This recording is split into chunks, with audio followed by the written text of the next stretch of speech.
لو لسه المعمر مش بيظبط معاكي ولا بيطلع معاكي وشه كده وطعمه حلو ودسم وريحته تجيب لاخر الدنيا، تعالي اقولك هنعمله ازاي.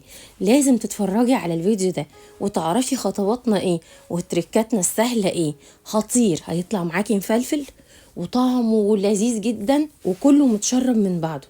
لو لسه مش عارفاني، انا اسمي رنا، ولو عجبك الفيديو امانه عليكي تعملي لي لايك وشير وتشتركي في القناه. بصي طعمه بجد وريحته خطيره. بصي خطيره خطيره خطيره. عايزه اقول لكم ان انا وانا بعمل الخطوه دي بجد الريحه كانت فظيعه. ده غير ان الرزايه مفلفله وشاربه من كل المنكهات الحلوه اللي احنا عملناها في المعمر. والمعمر يبقى حلو لما تزودي ايدك شويه في الحاجات الدسمه. يلا بينا نحضره سوا. اول حاجه جبت الصينيه ودهنت فيها ونزلت فيها دهنه حلوه كده من السمنه البلدي. خلي ايدك فرطه في السمنه البلدي. بعدين يا ست الكل 4 كوبايات من الرز غسلتهم صفيتهم نص ساعه. نزلت عليه معلقه كبيره من السمنه البلدي، معلقه كبيره من القشطه، ومعلقه كبيره من الزبادي، معلقه صغيره من السكر، معلقه صغيره من الملح، شويه من الفلفل الاسود، وشويه من الزيت. هنا بقى لازم تبسي كله مع بعضه بالشكل ده. اخدمي المعمر عشان تاخدي نتيجة خطيرة. تفضلي تبسي كده لغاية ما تشربي كله.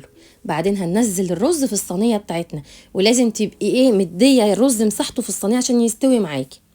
هنا بقى نزلت عليه بكيلو من اللبن السخن المغلي، وبعدين 2.5 كوبايات من المية المغلية. تمام. هنعمل ايه بقى دلوقتي؟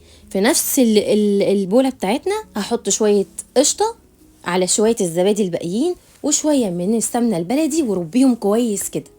هتعملي ايه يا ست الكل؟ هتاخدي الشوية الحلوين دول تحطيهم على وش المعمر من فوق.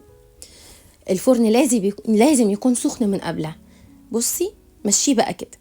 بعدين دخليه بقى ياخد وش الاول من فوق عشان هيبتدي يغلي معاكي وياخد اللون الحلو، ويطلع معاكي من تحت بقى مستوي. بعد ما بتطفي الشوايه طبعا بتبقي مشغله من تحت، يستوي معاكي وتعملي له تيست كده بشويه من المعلقه. خطير، بألف هنا وشفا مقدم.